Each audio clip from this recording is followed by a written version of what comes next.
our objective for 2024 is to finish the year at 750 doors at a 50% margin. Excited. Let's do it. Yeah, I mean, I think that's exciting. I think we can do it. So the objectives, we're going to walk through kind of like where we are today, and then be able to talk through just like the steps in real time as we're growing, trying to hit that goal, and just like completely get into it. Like who knows? Maybe we'll completely fall on our face, and it'll be really embarrassing, and we'll have like 200 doors by the end of the year. Oh, is this thing on?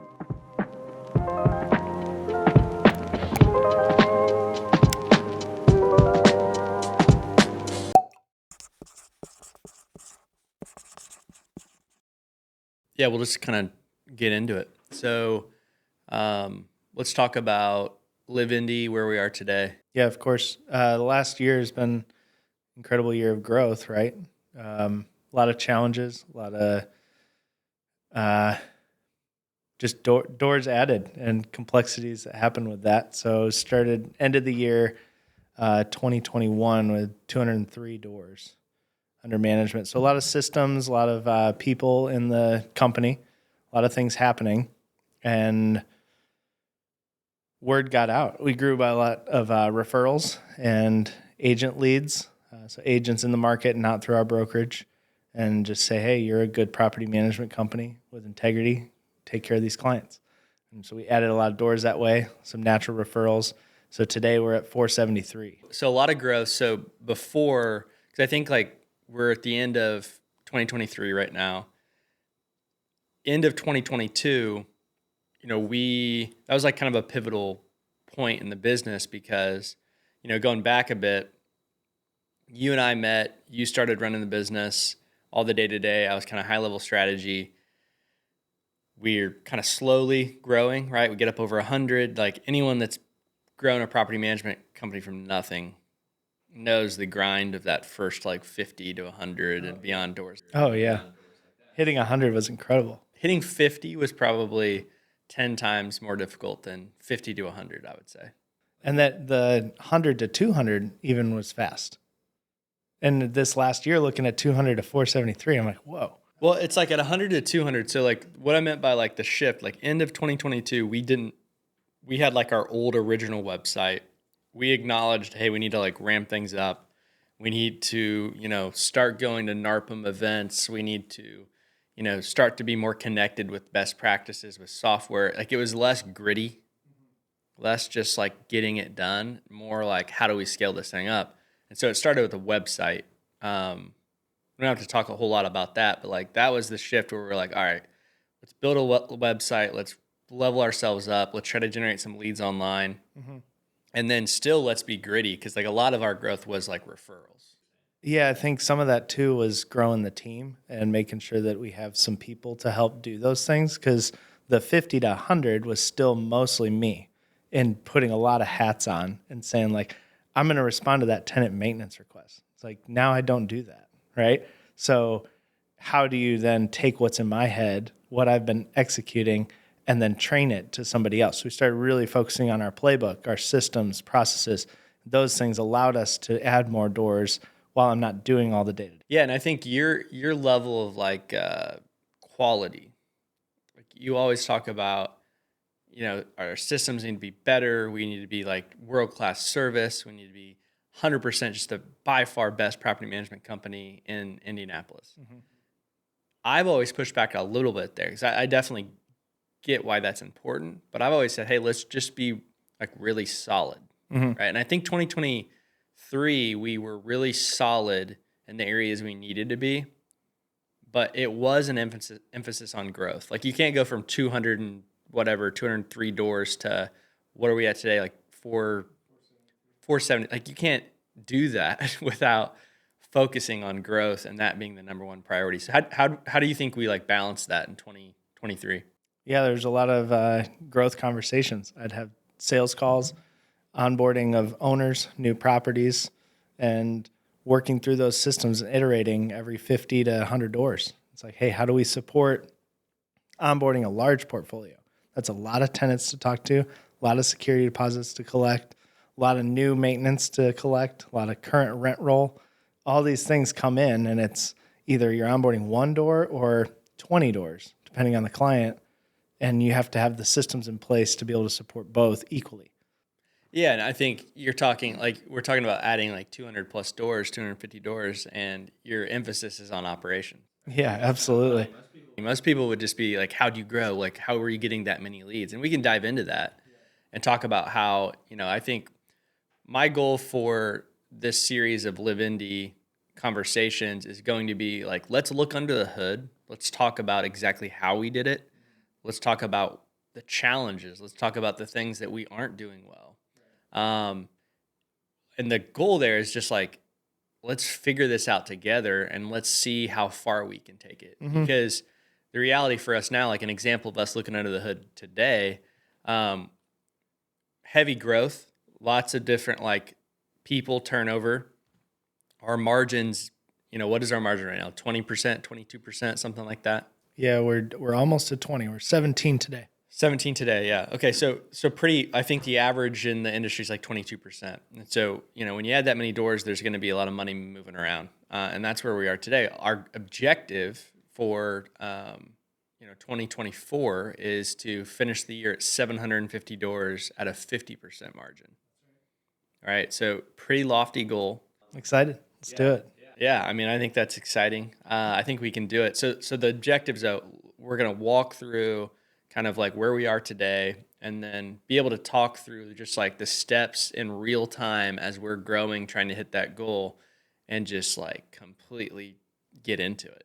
Like who knows? Maybe we'll completely fall on our face and it'll be really embarrassing, and we'll have like 200 doors by the end of the year. Yeah, I don't think so, though, because I think regardless of talking about the pains that LIV Indy has had and through the growth, the transparency is key with property management, because you got to think of these out-of-state owners, these other property management companies, they don't have it all together either, and nobody really does. And I think shedding some light on that is just real and honest and transparent, and this is such a win-together move in just opening up what we're doing. I thought it was funny you throw out just a subtle win together, throwing your EOS core values into the conversation. Oh, yeah. I think that was probably our big end of 2021. Mm-hmm.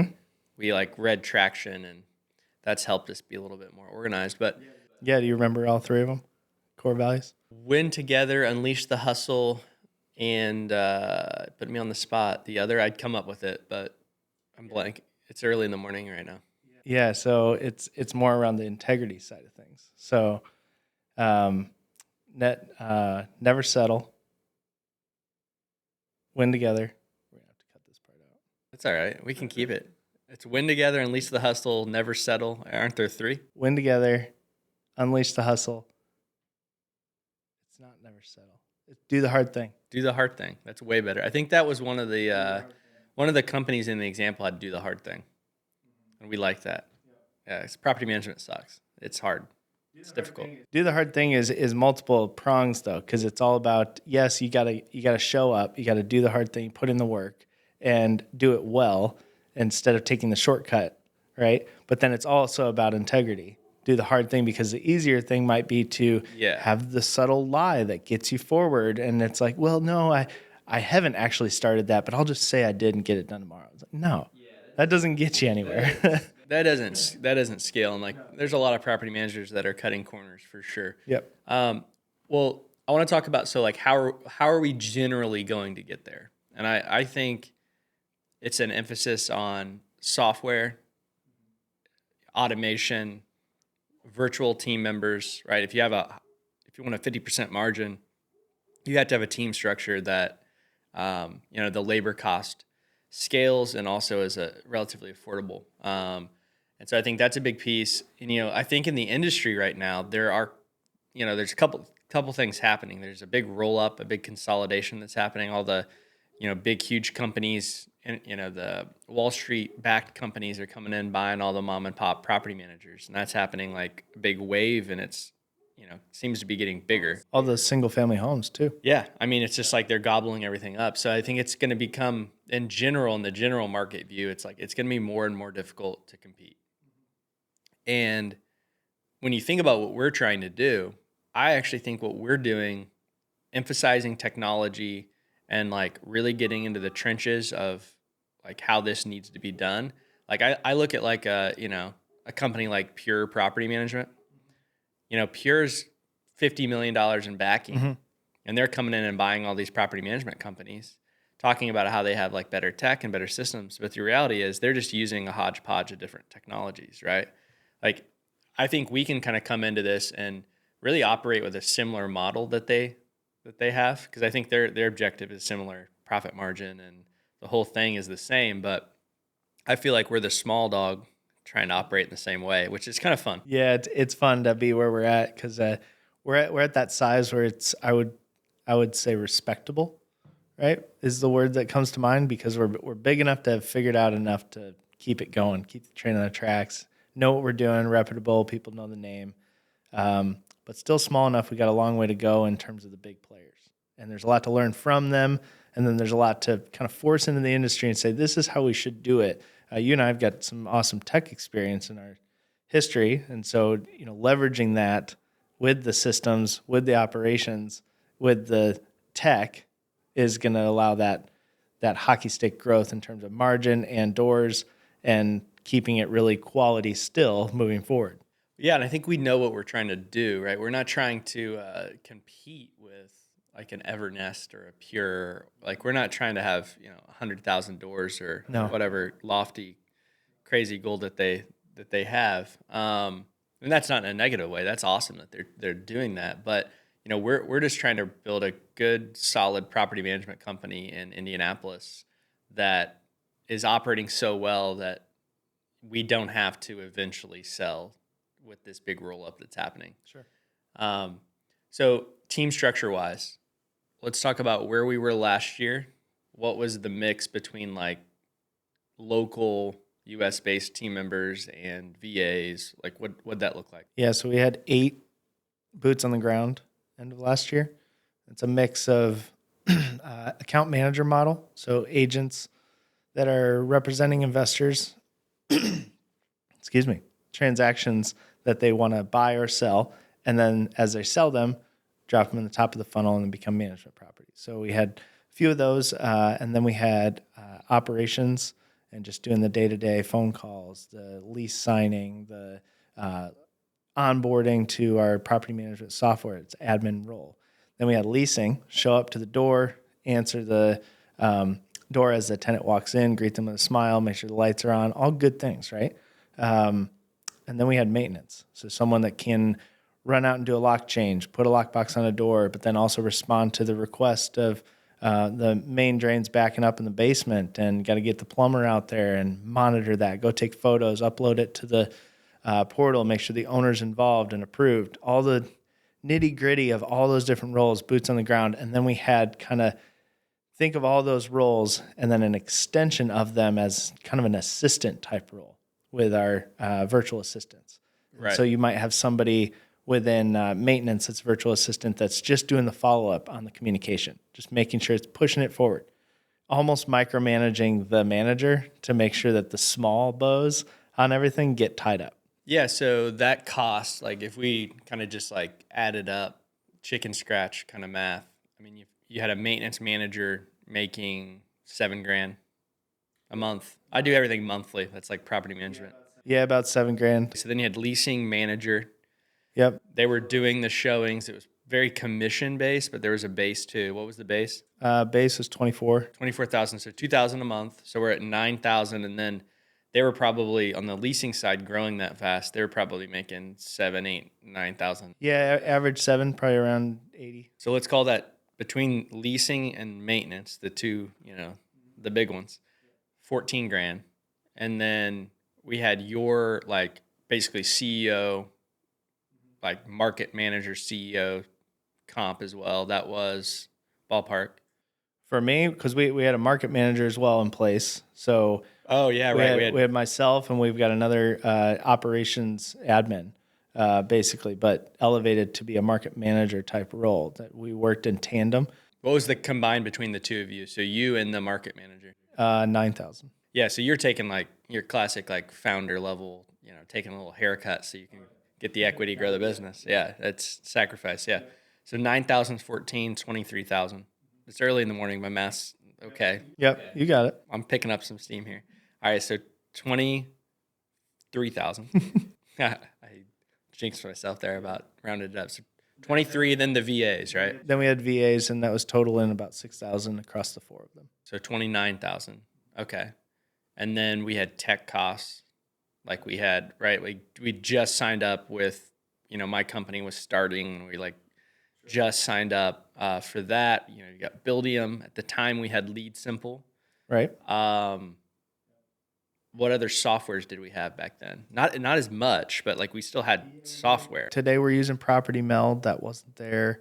We had the Buildium cost, but obviously that cost grows with door count. So you pay by the door.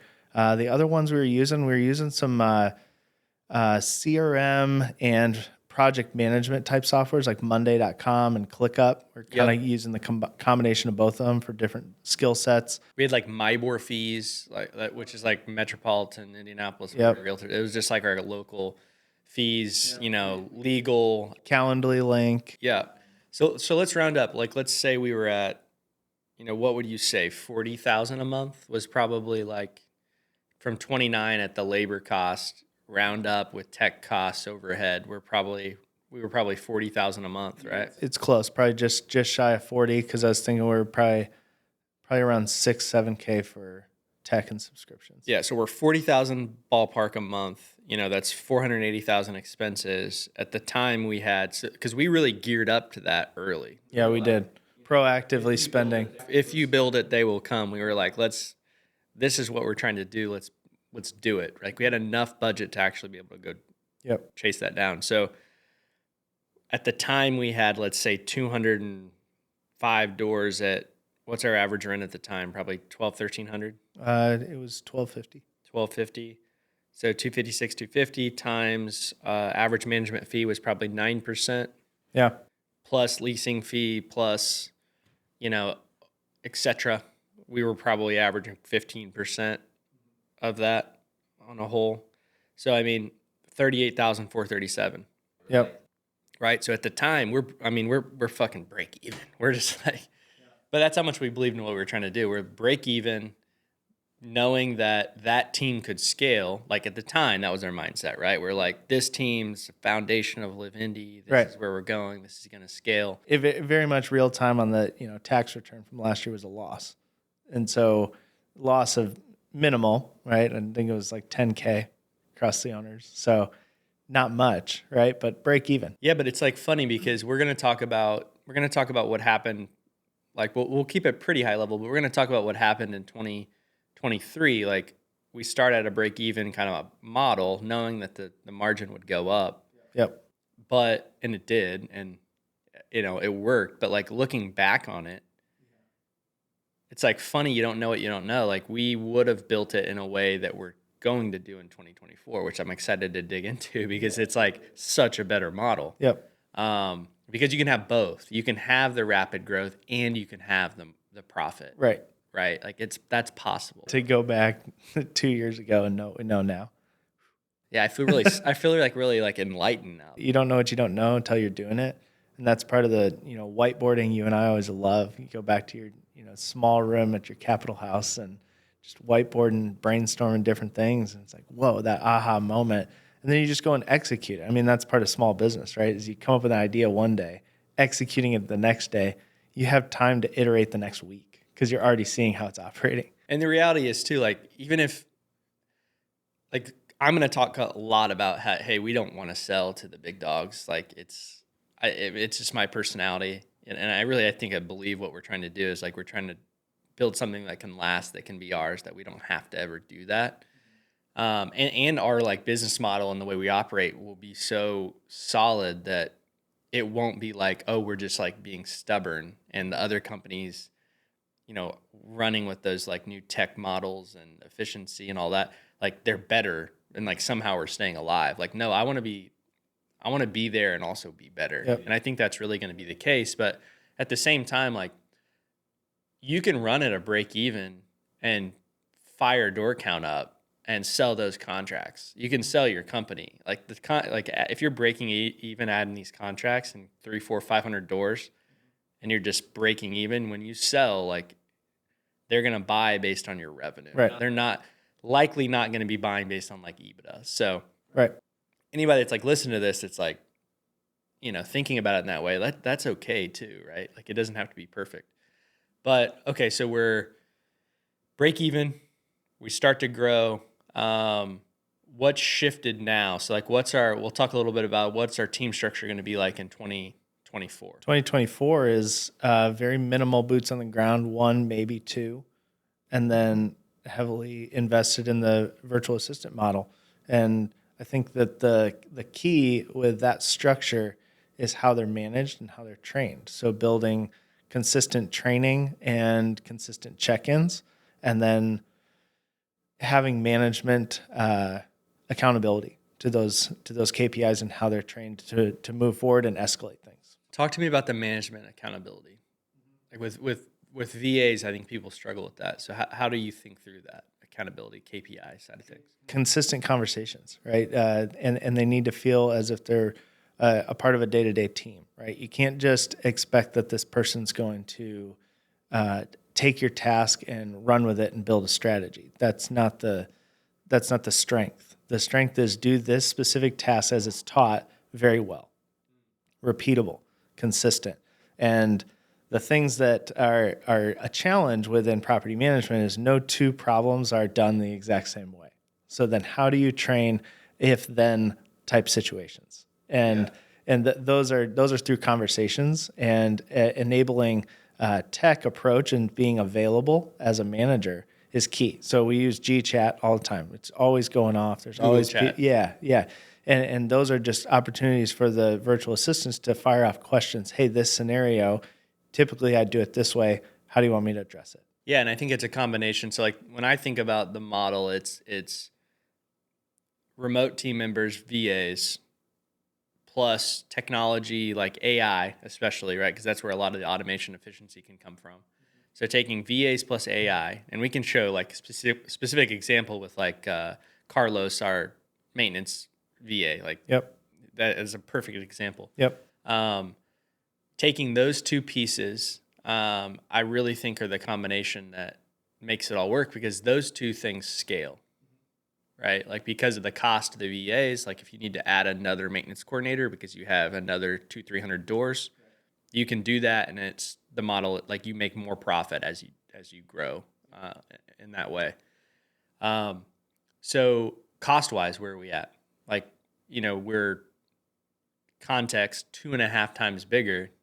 What's our overhead right now? Yeah, so we've got 1 boots on the ground. That's myself. We're probably going to add someone else as well, but like your cost is what? Yeah, $6,000. And I think that's important. Like that shows again the sacrifice. Like you're doing way more value than $6,000 a month, but you're operating in a way that when you replace yourself, the model will still support it. Yep. Looking forward to paying someone that and taking less. Yeah, that's because then the profit's there, and Yep. You're sipping a drink somewhere on a beach and hanging with the family or whatever you're going to do. But manage the KPIs though. I think that's key too. Is some of these property management companies scale to the point where they're like you and I, maybe we just want to spend time on the beach and let this thing operate. And that's never been our long-term vision. I can't do that. We want to be in it, maybe less than, 60 hours a week, but. Well, yeah, like I've found that, I think when I was younger, I had that same mindset. It's like everything I was doing was like to retire early and like not work and just sit by the beach. But I do like sitting by the beach. Absolutely. But that's when I have my best ideas, and then I want to go do something new.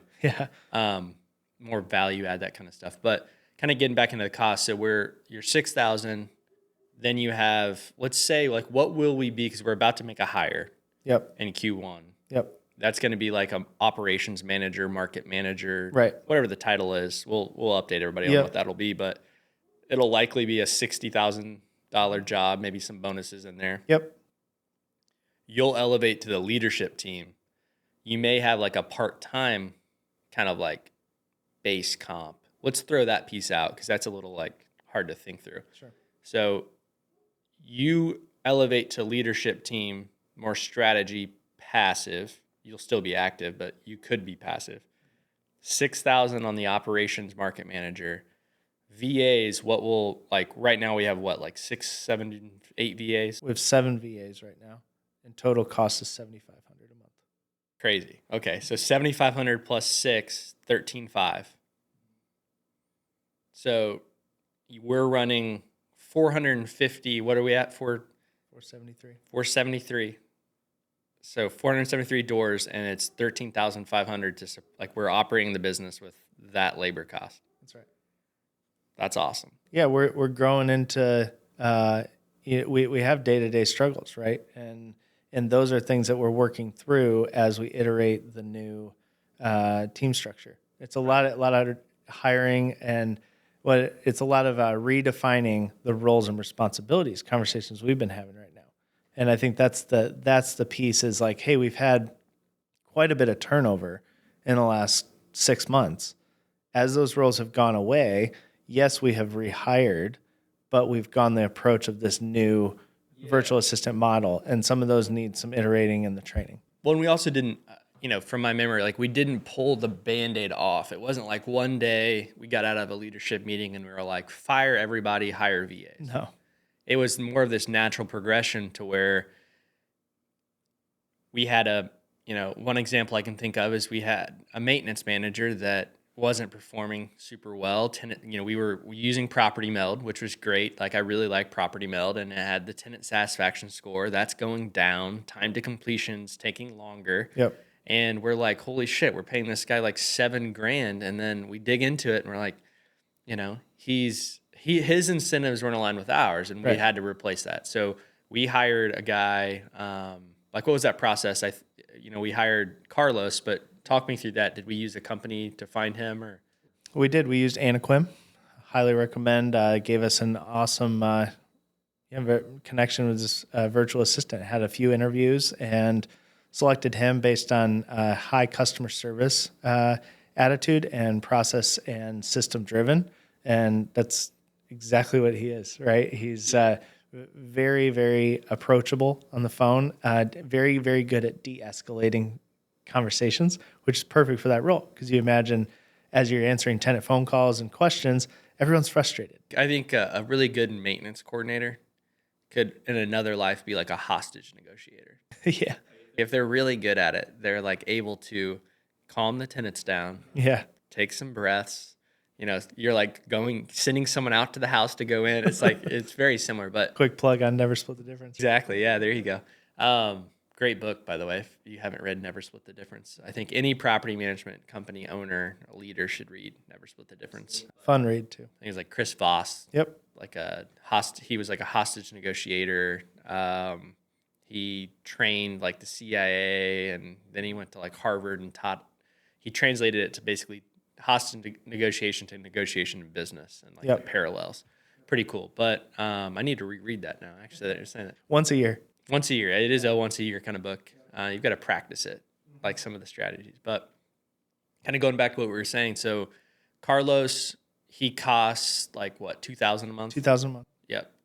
So a little bit more. I mean, that's like a really good cost, but it's a little bit more expensive going through Anaquim. Yeah, but some of those things from the virtual assistant perspective is there's some benefits included. There's some PTO included. And there are some tech costs included. Do we pay Anaquim or do we pay Carlos? We pay Anaquim. Anaquim pays Carlos. Gotcha. Smart. I like that. I think that we have that support system there with them to, like, it's almost like a mini HR type environment there. That's good. So 2,000. So how does that work? Carlos uses our Amy chat tool. A maintenance request comes through Property Meld. He takes that maintenance request, and pretty much every time, copying that into Amy chat. However it's written by the tenant.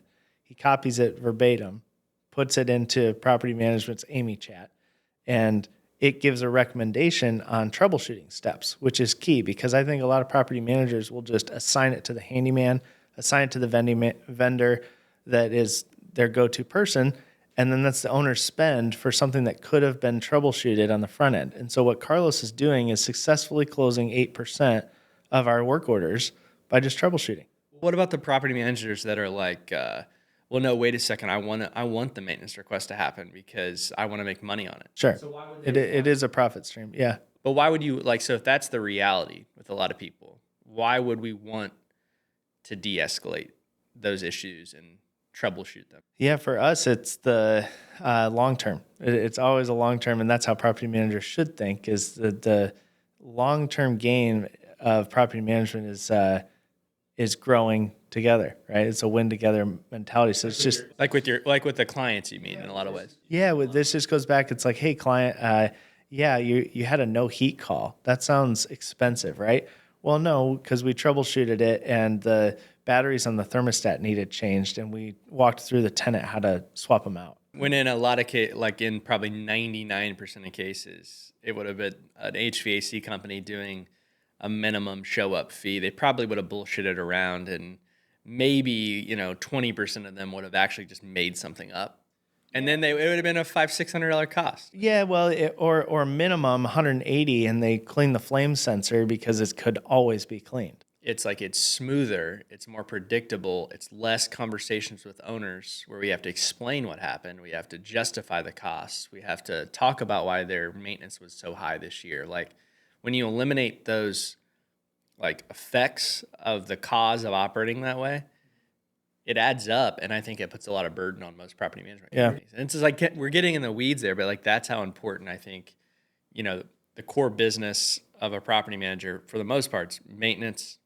and leasing. Yeah, I'll just go one more step further on the Amy chat, like a garbage disposal, right? It jams up. It's a very consistent problem, and Carlos will walk through the steps on how to use the Allen wrench that is stored underneath the sink and twist it underneath just to unclog it. And most of those are closed. Yeah. And then if it's not, and that tenant has done that, of course we send the handyman. Yeah. And then we have a preferred negotiated rate because we send him $150,000 worth of revenue every year. And so it's like you're obviously incentivized to do a good job, perform well, get a good high tenant satisfaction score. And Carlos manages that start to finish. The reality is that up to now, like we have 450 plus doors managed by $2,000 labor costs with a little bit of software thrown in. Yep, and key KPIs, right? So then it's managing the virtual assistant, and I think that's the key to managing the scale with virtual assistants. How do you manage their success? Carlos can't manage the maintenance process for like 15,000 doors. So that's an extreme example. Like, what's the number where we need to hire another maintenance technician? Probably in another 50, because he came on when we were around 400. So he's grown with us almost another 80 doors. And we've had conversations recently where about that 525, 550 number. And so we'll probably look to be hiring early in the new year to add another virtual assistant to get ahead of it. When you say it's a maintenance VA per 250, 300 doors, That's about it. Yep. Okay, so kind of going back to the general org structure. I mean, I loved going that deep into like maintenance because it's such a core function. Leasing. So we'll talk through leasing, and then we can talk through some of the other admin roles. So, and then what I want to do is talk about, okay, hey, here's where we are cost-wise relative. Like we already talked about, like pretty much, break even at the beginning of the year. We're making $450,000, $500,000 revenue. We're, projected for the year if we had no growth, and then that was generally our cost. We were feeling the growth, which is a big reason why we were operating at break even. Flash forward to now, costs are way down, way more systemized, way better processes, way more profit. Let's talk about leasing first, and then we can kind of talk through where we're going to head and like how we're going to get to that 750 and 50% profit margin. Yeah, so leasing historically was boots on the ground. Just like traditional leasing agent. Licensed agent, someone to open the doors, someone to screen the applications, assisted by a virtual assistant to do the application verification. Things like, is this really your employer? Is this pay stub real? Is this credit report real?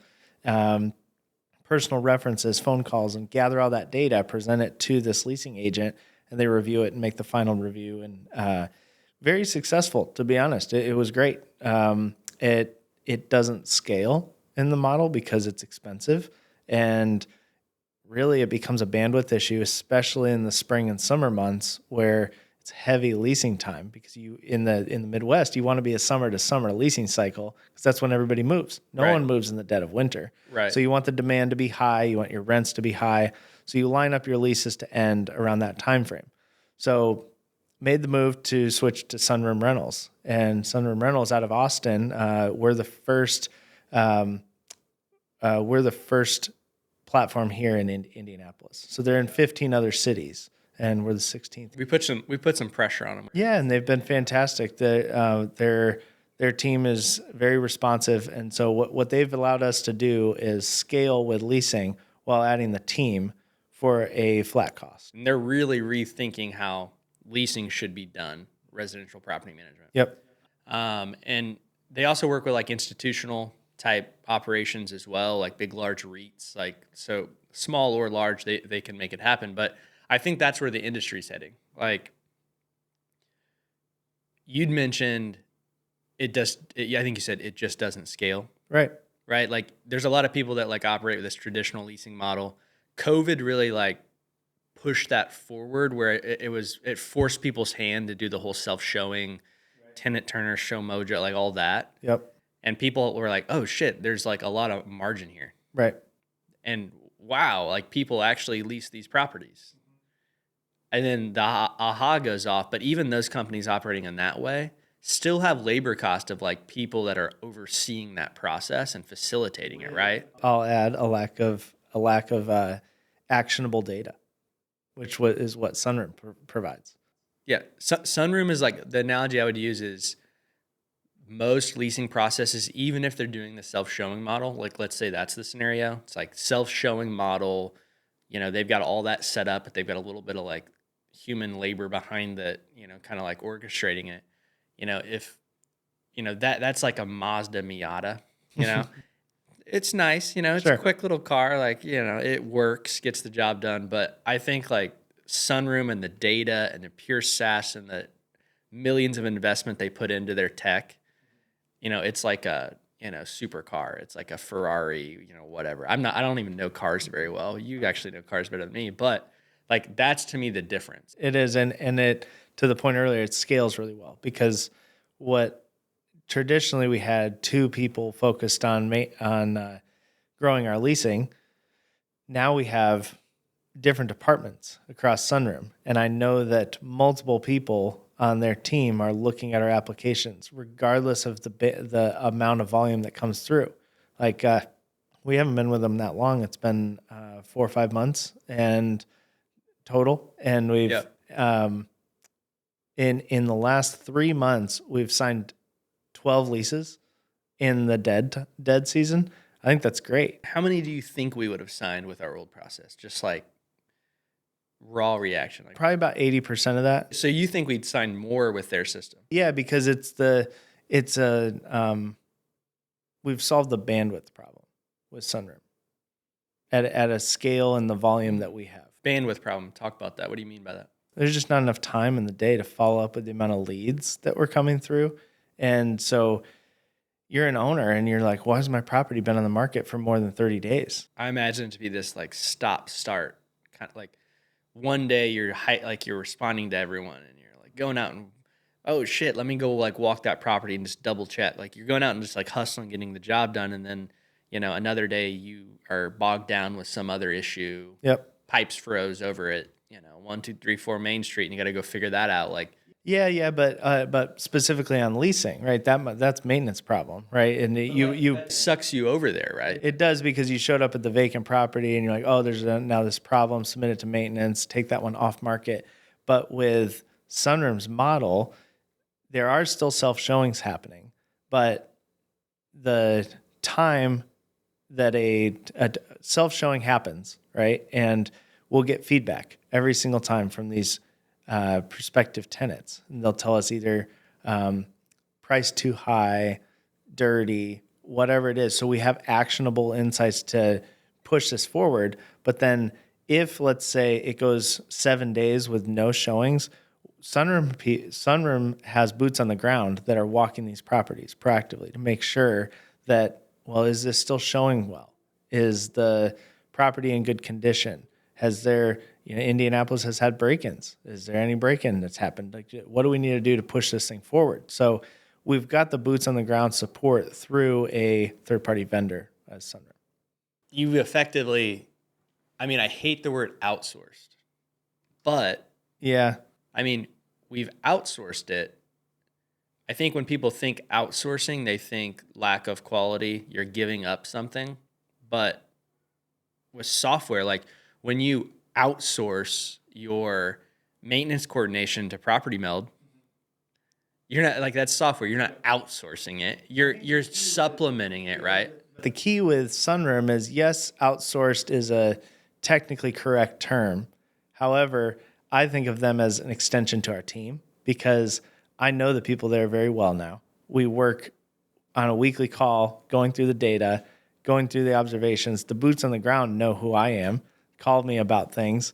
And so it's more of an extension of our team through a outsourced model. Well, and I think there's two components, right? There's the outsourcing piece, which I'll admit, it is outsourcing. That's the reality of what it is. You're outsourcing it to their team to facilitate the actual leasing function. Right. But they also have this other piece, this software piece. They're using the software and the data and the real-time insights to make their operational side of it work and work better than what we otherwise could have done. So that's why I think it's a comparison to like Property Meld, where you would never say, oh, I outsourced my maintenance coordination process to Property Meld. No, you use this software and then we outsourced it to Carlos, and then the two combined operate better. Sure. Right. And so I think that's what we're doing. Yeah. And hopefully like in 12 months, we're still talking about how Sunroom rocks and they're killing it. What's cool too is they provide professional photography, the signage, the lockbox support, the property condition reports. It's pretty wild. And owners can probably like, they can log in and see their data and showing information on their properties. Yeah. They just came out with weekly owner feedback. So in a Monday morning email sends to the owner. So that'll go to all the individual owners each week. Yep. That's awesome. Reduces the property management conversation. Hey, how's leasing going? Yeah. And I hate that. Like when you're like that question happens because most companies suck at like communicating and leasing in general. But like, of course, like we're working on it. Right. Yeah. Like right. when something happens, we'll let you know. But like, Sunroom even automates that communication side. Yeah. I mean, that's a historical corporate nuance is you're never going to get pat on the back for something you're not telling someone you did. Right. You're doing it. We're working on this. But unless you're telling someone, hey, I showed your property yesterday. Oh, thanks. You're never going to get that. Yeah. It is happening, but we're not talking about it because there's so many things going on. So implementing this weekly summary of, hey, you had 7 leads, which turned into 4 showings, which turned into 0 applications. Now that's some data that we can do something with, right? Well, yeah, how do we turn those four showings into at least 1 application? It equips us to have those conversations with owners where, like, if you're talking to someone like with the data and you're like, hey, 4 showings has a 90% chance it should turn into a lease. We've walked the property to double check. It looks great, shows great. All the feedback here is property looks good, clean, easy to get, all those things are there. So then what's the lever? It's price. It's price, right? It's got to be price. Yep. And so then you can have that tough conversation like, hey, do you want it to sit here and risk vacancy for 3 or 4 more weeks? Yeah. And still maybe not land someone? Yeah, and the coolest piece about all this data is oftentimes, and this could be for a realtor market too, leasing a property and pricing it and listing a property and pricing it is often based on comparables, which is sold data, which is historical data. So how do you get ahead of, how do you find, these are all lagging indicators. Yeah, it's all past data. So how do you get ahead of the market so you're beating your days on market goals while keeping your price high? It's such a mix that you have to balance because your days on market, if you have 30 plus days, you just lost a whole month of rent and you lost 30 days on market. Now it's a stale listing. That doesn't look good. People wonder what's wrong with that property. Now you have to have maybe $150, $200 price reduction to make it compelling again to a potential tenant. What if we had started $50 less than our listed price? What would have happened? So some of that is happening now where we have the data to be more proactive and say, hey, this market is very cold right now. It's just the worst time to lease. The holidays, the winter, January is going to be so slow. How do we get ahead of that stuff rather than just letting it sit and just being like, oh, we need a $25 price drop? No, get ahead of it. Sunroom's leveraging like 10,000s of data points to give these insights to us, right? And then they're also acting on the insights without having to talk to us, right? Because again, it's like outsourced, they handle it, but when we need to step in and have communication with owners, we can leverage the data too. Yep. Right. And so it really helps us. So I really think that's the right call. So like we went from kind of flashback here, like a bit of a summary. We're 2022, more US based, local, boots on the ground, couple VAs. Yep. Not very profitable, but positioned pretty strong to grow. We grow, we realize, hey, this is working, growth's happening, this is a strong foundation, but then we realize there's a better way to do it and scale. It's like not only scale numbers-wise, profit-wise, but scale like team-wise. If we're at 2,000 doors, like it's way easier to hire a team of VAs than like finding like expert local people. Yeah. So now we've talked about maintenance and leasing, where we were, where we are. Well, I'll just backpedal one step for you for cost perspective. Historical approach, we were paying for boots on the ground, virtual assistant, photography, lock boxes, signs. Just leasing, yeah. Just leasing. It was over $10,000 a month. Well, and it was signs, and then it was, you have to put the signs together. Oh, yeah. You have to store the signs. Yep. You have to catalog the signs. Where are they? Where are they? Yep. So you have a storage unit, and then you have to have someone that's overseeing cataloging where the signs are. And then the more properties you have, the more signs, the more cataloging. Lock boxes. I'm not charging an owner for a lockbox that we're going to put on and remove and put to another property. No, that's part of our operating cost, right? Then there's photography, right? Like photography is this thing where it's expensive relative to, what you wish it could be. Who wish you could just pull your iPhone out and take photos, but absolutely. But you want it to look good. So you stand out from the market and it needs to present well. Yeah. Yeah. Cause your client, that's what all your clients go to their listing on Zillow. Yep. They don't even go on your website. They go to like Zillow and they're like, what's that look like? Is this good or bad? And then that's the peace of mind that they're going to have. Right. And so that's gone. They do photos.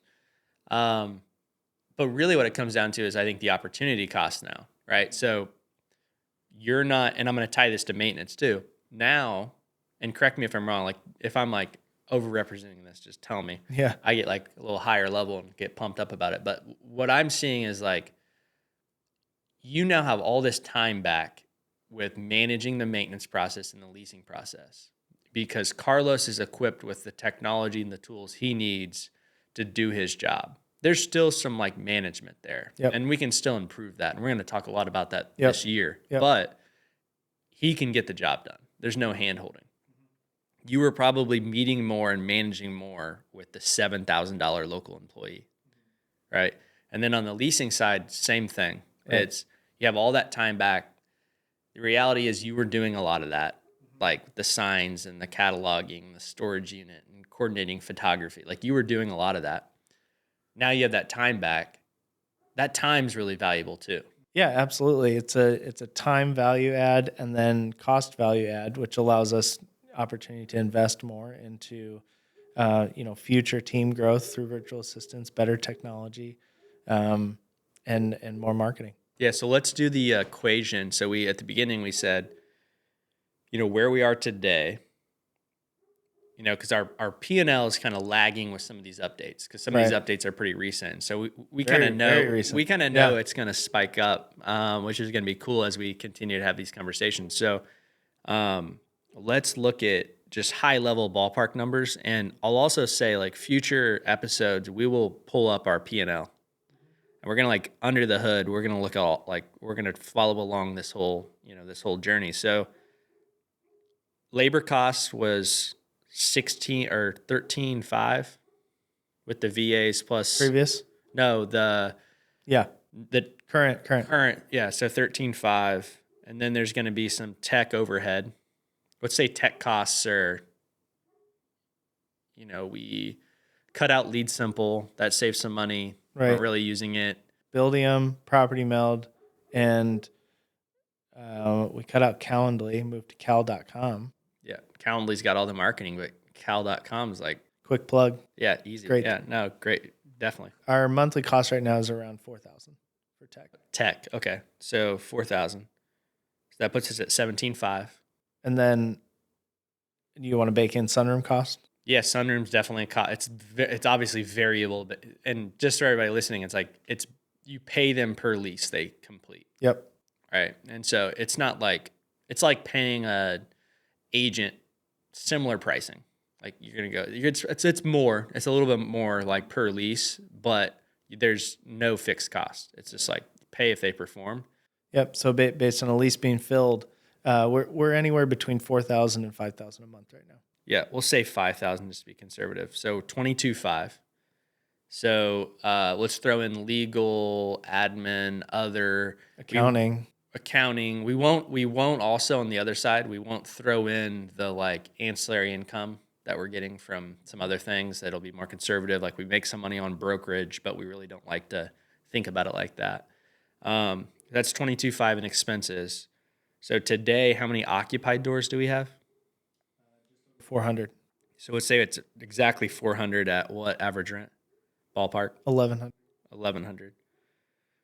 So 440,000. If we're making 15%, we could say 13% to be conservative, but really like it's more than that. It's going to be 15, 16%. We want to get that to like 17, 18% long term. But today, let's say really conservative 14%. That's 61,600. And so what was my expenses? 28. Once we see these P&Ls playing out, like we're already moving in the direction of like a 50% plus profitability. But we just said like we need to hire another maintenance coordinator. We're going to do some restructuring. So let's talk about 2024 and the restructuring. Like, because I think what we've done so far, what we've like highlighted and kind of walked through has been almost like the iteration one. And then we said, let's do this more tech automation business model. And we ran a proof of concept. Right. And we validated that it works. And so we're going to take another step and we're going to grow it, not in terms of door count. Well, that's going to be the byproduct, I believe, because we'll be able to have the bandwidth and the team structure to be able to support to get to 750 in the next year. It's going to be growing the org structure with our virtual assistants, and that includes the training and the modeling around the operations and how they support it, and our vendor relationships like Sunroom, and then we use Proper for our accounting and building them P&L. Proper's like 3,000, 3,500. So Yep. in our numbers, I think like we probably should, I think we're at like 27, 28. It's probably more like 30, 31 with the 61, 62,000 projected monthly revenues. So still close to that 50%. We'll see this shake out in P&Ls that we'll like release and walk through, which is going to be really cool. Yep. It kind of makes me like nervous because it's like we're fully showing the numbers, but like we don't have to dig too much on Proper, and then we'll talk about 2024. But like Proper is a good call out. Yep. Because I think there's a lot of people here that like in property management that suck at accounting and the finance, and like I don't think we were one, like we knew we sucked. Like we didn't just like suck and thought we were good. Like we knew we kind of sucked at it, but we were just focusing on growth and other things we felt that were more important. The key to, the sucking part was never owner statements, never tenant ledgers, never the business part of it, but the corporate books. For historically, when it's just me and you benefiting from it, it's like, how much did you and I make? I don't know. Like, oh yeah. Yeah. You're the good call out. Like, security, like all the legal stuff. Like we were like, all right, that's gotta be tight. And the owner statements. And we've always been really good at that. Security deposits, good. Owner reserves, good. And then we have payroll paid. Yeah. Good. What's left over? Owner, like 3 months of expenses. Great. Right. And so we've brought on a guy, Ryan. We should have him on one of these conversations at some point. But so Ryan, he's basically our fractional CFO. He's been an integral part of the team these last handful of months, And we also have proper, which is like software, accounting, automation, like within Buildium. Heavy on the Buildium financing. We'll wait to determine if we think they're the long-term fit or not, right? This is property management. It's been a very long onboarding, yeah. being honest, but I think some of that is historically how we were operating our Buildium account, and now they've given us really good advice on how to set up our GLs correctly. And not that it was incorrect, we just had a different way of doing it, and they're showing us a best practice. Yeah. Something that scales. For them, the general thing they do, the like thing they solve for, fits into exactly what we're trying to accomplish with our business model. Right. Whether they're the company long term to do that, yet to be determined, but we have that piece of the puzzle in place right now. So we have them there. We have a corporate bookkeeper, and then we have Ryan operating as our like fractional CFO. And so between those three, with really leaning in on the trust accounting and separating, that gives a lot of clarity to our books. Right. But I think that's like an area like we should probably do a whole episode on this year. Absolutely. Yeah. Let's just at some point dig into that. But anyway, we'll talk more about that. But I do want to like recognize that as a big piece. 2024, what is organizational structure? What are some of the things we're going to do here in the next few months? We're going to be looking for somebody that is heavily skilled in operations and managing the operations. So somebody that local boots on the ground, this person's going to come in and manage what we have solved for, and they don't have to have a lot of autonomy in building something. It will already be there to manage. So then come in and train. Here it is. Manage this. Yeah. And then report back on these key KPIs of the business, and we'll see how those fluctuate over time. We're going to put the systems in place, the channels in place to drive growth. Their job starts when the door gets signed, and their job is to keep that door signed. And then their job is to continue to operate with a great level of service as we grow. And then there's KPIs to track to make sure that that's happening. Yep.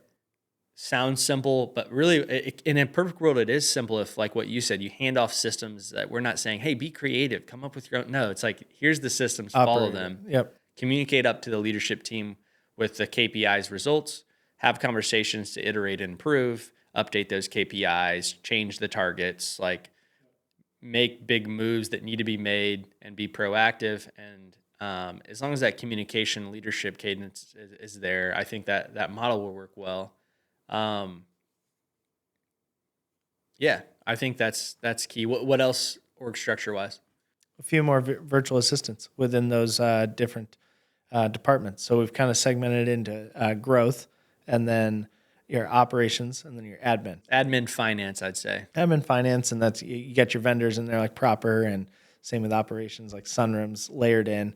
We've got a virtual assistant still working within leasing because Sunroom doesn't handle our renewals. They have that offering and hasn't worked well with our business model at this point, but we have a virtual assistant who handles all of our renewals, 90 days out, talking to the tenants, getting that lease signed, or saying, hey, Sunroom, we need to list this property and pre-market it.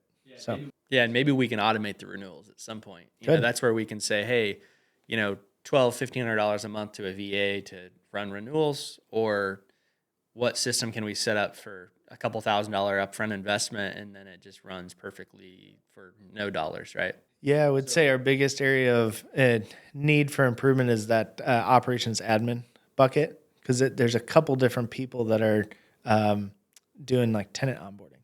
And it's like, well, that should probably just be one person, so that it's accountable for. Well, and then owner communication, I think, is somewhere where, like, weakness wise, I think we're weak with owner communication right now. With all these changes that have happened, we're like doubling down on efficiency and technology and software. And then one thing I think we haven't thought about was owner communication and how to scale it. Yeah.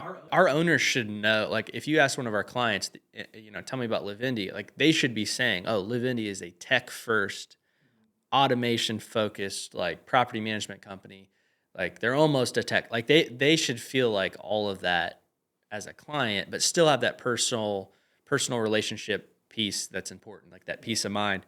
But I think if we asked our clients right now, they wouldn't really know a lot of what's going on. They'd just be like, oh, they're a property management company. They lease our property, I get my rent.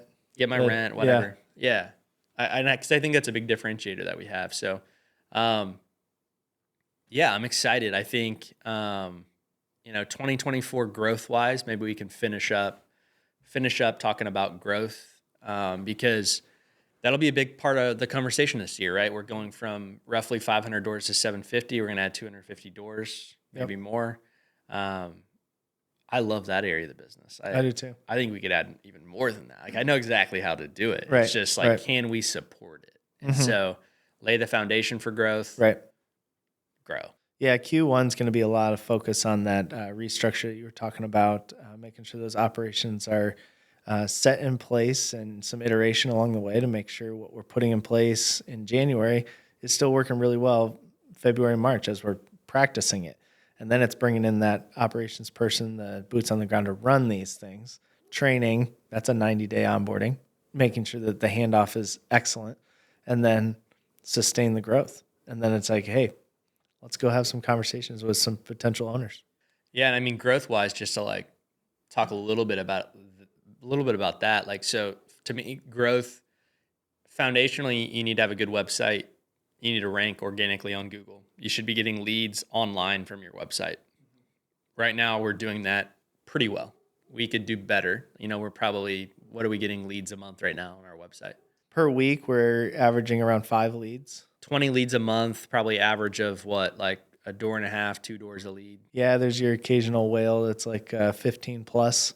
It's like, hey, love to have a conversation. So your average is probably about 3-4 doors. We're averaging somewhere around, so if it's 3, we're averaging 60 door leads a month. If we close, a third of that, we're going to hit the goal just with that. It's like just math. It makes it sound easy, but I think the other piece for us is referrals. Referrals are key, but I think the other piece is we're not going to sign every single client. We're also going to lose clients. Like, we're going to have churn. Yep. Like, we're going to also talk about churn this year. When we lose big clients, we're going to like tell everybody. Yep. We historically haven't had a lot of churn, which I'm grateful for. But the piece to not signing everyone is making sure that we're a good fit mutually, because it goes back to the win together. I want a client who is open door communication, tell us when we've messed up and we'll make it right. And then vice versa. We need to be treated with respect and understand that we're people as well. Yeah. Well, I want to talk about that. Like, there's so much we can talk about. This is going to be fun this year, but our average rent, if people were really paying attention, which hopefully some people are, like, our average rent went from $1,250 to $1,100. That's right. Why did that happen? Briefly explain that, and then where do we want that to be? Yep. Because I don't want to. 1,100 in Indianapolis is like a Midwest middle market. Average rent here is like 1,700. Yep. There's a lot of suburbs that pull that up. Like, there's really, Carmel, like the roundabout capital of the world. People like Carmel's. There's really great suburbs that pull that up. Sure. Where do we want to be? Talk through that. A couple things historically happened with the growth in that 200, 250 door count. Was a lot of inherited tenants, and a lot of reason people were coming over to us is we've historically achieved higher rent than market. We were 11% above market rent historically. And so part of that pitch was, hey, here's the plan to get there. That's not going to happen right away. So you sign those doors, bring those tenants on, they're less than even market rent. So some of that pitch and it's like, hey, here's how we can help you get to at least 3% above market rent is always the almost guarantee, not, but it's that's the conversation, and here's how it's going to happen. And usually that happens over a 2-year time frame. I can't price gouge a tenant to have a $300 increase. You could 2 years ago with the market change and COVID demand, but especially right now with the way the market is, those renewals, people would move. And then the vacancy and the turn cost is so expensive with some of these that it didn't make sense economically. So we're encouraging the $50, $75 price increase, but then that takes 2 years to get to that above market. So some of that decrease is because of inherited tenants. And then one more quick answer is some of the market too. What was a $1,600 rental 2 years ago is now a $1,450 rental here in Yeah. Indy, just because of the market softening a little bit. Market softening, but a lot of rehabs people are doing. Yep. Like there's a lot of like burr flip, you know, buy and hold type activity in Indianapolis where it was the best quality product when they finished the rehab and it looked beautiful and it was like, 1600 happened fast. The market's hot in the summer. And then you're right. Little, wear and tear, tenants move out, leave it a mess. Right. It makes sense not to do a huge costly turn. And then it's more of a 1450, 1500 type rental. And so there's that, but also I think the other piece is like one of our biggest clients we signed is like 60 plus doors at like 700 average rent. Like it's not our bread and butter, Right. but it pays the bills. That throws that number off quite a bit. Sure. And so moving forward, we've got to be really intentional about what do we sign, what do we not sign. Yeah, I think I'm excited about this year because there's two things that I don't want to sign doors less than 1,400 right now. And I think that's a really good baseline because that allows us to stay in our roots of Broad Ripple. Like you and I love the Sobro area. We love Broad Ripple. And that we're really good at landing solid tenants there. And that keeps that market because it is a $1,450 rental. But of course, love the $2,000 rentals, right? Those are nice. The maintenance is lower. The tenants are better. The other piece that's happening in the market, and some of this is just basic economics and what's happening with interest rates, is people have these homes and they want to hang on to it, where they might have had a sub 3 interest rate or a mid 3, and they're ready to move because they've had another kid or they had a life change. Job change or whatever. But they're not too interested in getting rid of this home. So they're becoming accidental landlords where they never intended to be a landlord. And so then they're just like, hey, I need someone to manage this. So there's a lot of that that's about to happen as people are moving. And so we'll be on the cusp of, helping these Susie homeowners that are ready to have a property manager take over. Yeah, and I think how we're going to do that high level, and jump in if there's anything else to add, like growth's where I get really pumped up, as you know. But I think it's, you've got your website leads and then you have your referrals. And that's going to come from existing clients, and that's going to come from our agent network, title companies, insurance agents, the people that we establish relationships. Those happen a lot. Like we've got a lead on an 18-door beautiful portfolio that was from one of those types of relationships, right? Those are going to come in. That's like the foundation. Like if we're building a skyscraper, that's the foundation that's going to allow the growth engine, that building to grow and stay there, and maintain itself. So what we add on to that, though, it's going to be, we can turn on the lever of, Google ads. We can do Facebook custom audience. If you do a Facebook custom audience, you're basically going out and saying, hey, here's the exact houses. You literally would do it to the property level, and then you'd attach an owner, a contact to that property. You build out a big list, 5,000, 10,000 targets, and then you upload it into Facebook, and you're like, hey, Facebook, Instagram, I want you to match this to actual account holders. So now you're putting marketing in front of the exact people you want to become a client. You throw in some direct mail. Now that same list is getting mail, and they're getting Facebook ads. You're like in their face a little bit. They're like, man, this company's everywhere. When they're ready to make that switch, we'll be able to land those deals. Those types of things can become a bit more expensive, but it's all about the average cost per door in terms of acquisition. Right. And we want to keep that at, $500. Mm-hmm. We keep that spot at $500. We can turn that throttle on as high as operations can support. So within that model, we feel like we have full control over how many doors we're going to add. Like there's not an unlimited number, but like we could probably add 400 or 500 doors. Like it sounds crazy. I know it sounds crazy to some people, like saying, hey, we could add 400 to 500 doors in a year. We could. We know that now. You would have told me that 3 years ago, I'd have been like, you're fucking crazy. This is literally impossible. But we know it's possible. But the biggest challenge is, can operations actually support that and it not be a house of cards? That's the balance that we're talking about. Operations is key for long-term success, and balancing your churn rate, your average cost per door, right? And I think that's there's a lot to unfold this coming year. All right, so wrapping it up, I think only other thing I can really think of would be like we hit 750 this year. We have, 2024, we have our 50% plus margin. I mean, what's the goal long term for Live Indy? Like, is that the goal, and we're just gonna like stop? Because there's a lot of money that's there. Is it grow to 2,000 doors? Is it multiple locations? Sure, there's a lot of different directions you could go with it. I think once it's at that 50% margin, why wouldn't we take this and scale it somewhere else? The Live brand is very scalable. Live Cincy, Live Chi-Town. I love that. Any Cincinnati property management companies, if we want to Yeah. start that dialogue, let us We know. just have a conversation with the local operations, and then it's just cleaning up some different how you're operating. And Just implement our model, right? yep, All right, great conversation, Kenny. We'll dive in next time on whether it's property meld or leasing. I mean, we're gonna dive into a lot of things this All of year. We'll dive into all of it, and we'll see where this goes. yeah, we'll just get in the weeds on one topic that spend an hour on one very specific thing. We'll have at least a few failure episodes where we just like probably mess something up, and we'll dig into what happened and why. But yeah, it'll be a fun year.